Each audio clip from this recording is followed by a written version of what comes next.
Happening today, President Trump leaves today for Hanoi and round 2 of his denuclearization summitry with North Korean leader Kim Jong Un later this week. Trump is planning a strong economic pitch, suggesting that, like the country hosting the talks, Vietnam, North Korea could be an economic miracle if it just gives up its nuclear and missile ambitions. Chairman Kim realizes, perhaps better than anyone else, that without nuclear weapons, his country could fast become one of the great economic powers anywhere in the world. Because of its location and people, and him, it has more potential for rapid growth than any other nation, Trump tweeted yesterday, while in another tweet dismissing criticism from Democrats and national security experts, who say North Korea has shown no sign it's serious about denuclearization. So funny to watch people who have failed for years, they got nothing, telling me how to negotiate with North Korea. But thinks anyway, no U.S. troop reduction in South Korea. Speculation is running high that Trump may be prepared to declare a formal end to the Korean War, which ended with an armistice, not a peace treaty. U.S. and North Korean negotiators have been meeting in Hanoi in advance of the talks to draft a joint statement for Trump and Kim to sign that would include verifiable denuclearization steps the North can take and corresponding measures by the U.S., which could include the declaration of a formal end to the 1950-53 Korean War, according to the South Korean Yonhap news agency. On Friday, President Trump ruled out reducing the 28,500 U.S. troops stationed in South Korea, while insisting, everything is on the table. Everything, asked specifically whether drawing down U.S. troop numbers was a consideration, Trump said, "No, it's not. That is not a consideration. That is not one of the things on the table." Also today, Pence to Colombia. Vice President Mike Pence is traveling to Colombia today to meet with regional leaders and opposition leader Juan Guaido, as the United States is threatening a more muscular response to Venezuelan President Nicolas Maduro's violent response to efforts to bring humanitarian aid to his own people. President Trump has refused to rule out some U.S. military action, and yesterday on Fox News Sunday, Secretary of State Mike Pompeo said, "We said every option is on the table. We're going to do the things that need to be done to make sure that the Venezuelan people's voice, that democracy reigns, and that there is a brighter future of the people of Venezuela." Shanahan tours the border on Saturday. Acting Defense Secretary Shanahan and Joint Chiefs Chairman Dunford toured a section of the U.S.-Mexico border near El Paso, Texas, and Shanahan declared himself solidly behind the president's plan to build more barriers. Shanahan said after an aerial tour on a V-22 and talks with El Paso Sector Chief Aaron Hull, he was convinced barriers work, especially in areas where Border Patrol agents can't respond fast enough. Any place where you have people that can vanish in seconds or minutes, where there is a highway,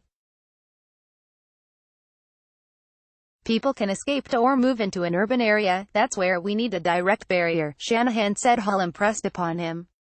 Shanahan stressed that while border security has not been a traditional mission for the Pentagon, the U.S.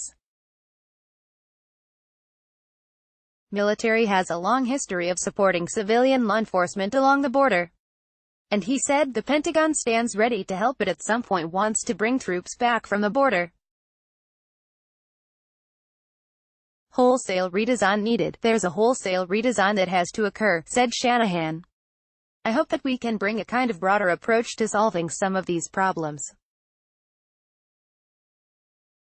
In the end, it really needs to be about stopping the illegal trafficking. Shanahan said he would be meeting with the civilian service secretaries this week to come up with a plan. So number one is, how do we quickly address productivity or effectiveness of the Border Patrol? So, can I supplement skills, the monitoring and detection mission? Shanahan said. He described the process as doing a deep dive into how can we accelerate a response and build an actionable plan. Budgetary gymnastics. Shanahan is still giving no hint of what military construction projects could be affected by the president's plan to find $3.6 billion in the budget to use for additional border wall under Section 2808 of Title 10 of the U.S. code. Once the president declares a national emergency, the defense secretary can move money from one military construction project to another.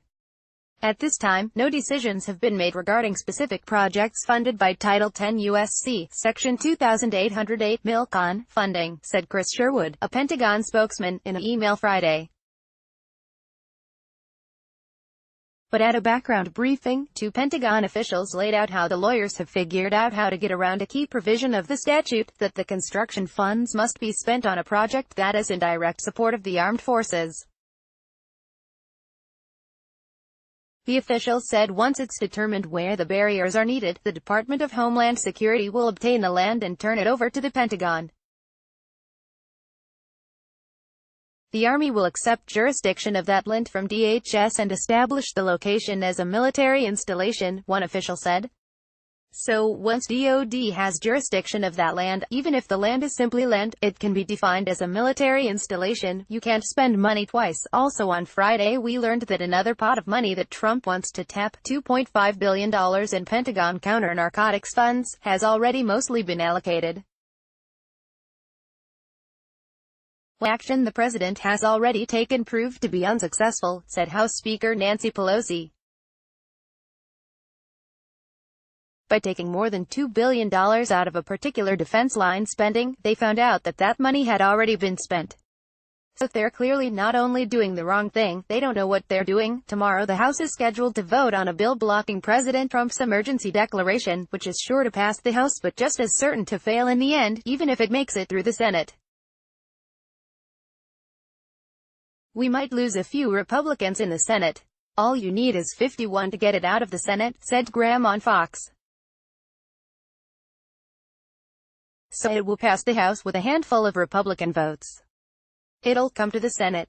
It might get 51. It'll get vetoed by the president. And Republicans will stand with the president to sustain his veto, and it will be deader than dead. Housing of shame. Senior Army leaders met with the top executives of 7 private housing companies last week in the wake of reports of deplorable housing conditions at military bases across the country. The CEOs and senior executives of companies that manage roughly 87,000 units on more than 40 Army installations promised to allow soldiers to suspend their rent payments and certain fees if they believe they are being forced to live in substandard conditions. They also agreed to develop a tenant bill of rights that would spell out procedures for remediating problems. Also last week, the Commandant of the Marine Corps issued a directive telling all Marine Corps commanders and senior enlisted leaders to request voluntary inspections of housing conditions at government quarters, privatized military housing, and off-base civilian rental properties. In releasing the White Letter, Gen. Robert Neller said, "I expect commanders to know where their Marines and sailors are living and to actively advocate on their behalf. Because we care, we have an obligation to be personally invested in the lives and welfare of our Marines and their families, rooting out extremists." In the wake of the charges against an active duty Coast Guardsman who was apparently plotting mass murder, former Homeland Security Secretary Jay Johnson said Sunday that the military needs to do a better job of rooting out extremists. The U.S. military, our services, should be apolitical. And for the most part they are. They're apolitical, they're remarkable professionals. To go down the road of probing people's views on things is a dangerous road, Johnson said on NBC's Meet the Press. We do, I think, need to do a better job of rooting out people who harbor extremist views that could turn to violence. And again, I think the good news story here is that, we did, in fact, uncover this individual's plans and his hatred before he was able to act on it. The Kalashnikov kamikaze drone. The Washington Post reports that as the Kalashnikov assault rifle changed the world, so will the Kalashnikov kamikaze drone. Here's the key takeaway. With its low price, high efficiency and ease of use, the Kalashnikov rifle became the weapon of choice for revolutionaries and insurgents around the world, empowering to disgruntled citizens against their governments in Latin America, Africa and Asia. It remains a potent tool to this day. The Pentagon purchases second-hand Kalashnikov rifles for its allies in Syria and Afghanistan, rather than give them more expensive American-made guns. The Kalashnikov drone, officially named the Cub UAV, will likewise be simple to operate, effective and cheap, its manufacturers claim, and just as revolutionary. It will mark a step toward a completely new form of combat, said Sergei Chamazov, chairman of Russia's state-owned Rostec arms manufacturer, which owns a controlling stake in Kalashnikov. According to Kalashnikov's news statement on the launch, the rundown times of San Diego-based Group Winds U.S. Mail-only draft unconstitutional. Reuters. Lavrov says Russia could police Syria Turkey safe zone. Agencies. Military.com. Discarded deadlines let polluted plume from WIS. Military base spread unchecked. Politico. 58 ex-national security officials to denounce Trump's emergency declaration. The Virginian pilot, USS George H.W. Bush heads into shipyard for more than 2 years of updates. The Washington Post. In Japan's Okinawa, voters deliver a resounding no to new U.S. military base. The Telegraph. You're the first infidel I've seen in 4 years. ISIL women emerge defiant from last scrap of Syria territory. New York Times. Defender of world order or Trump mouthpiece. Pompeo is tested by North Korea, Iran and U.S. allies. Virginian pilot, USS George H.W. Bush heads into shipyard for more than 2 years of updates.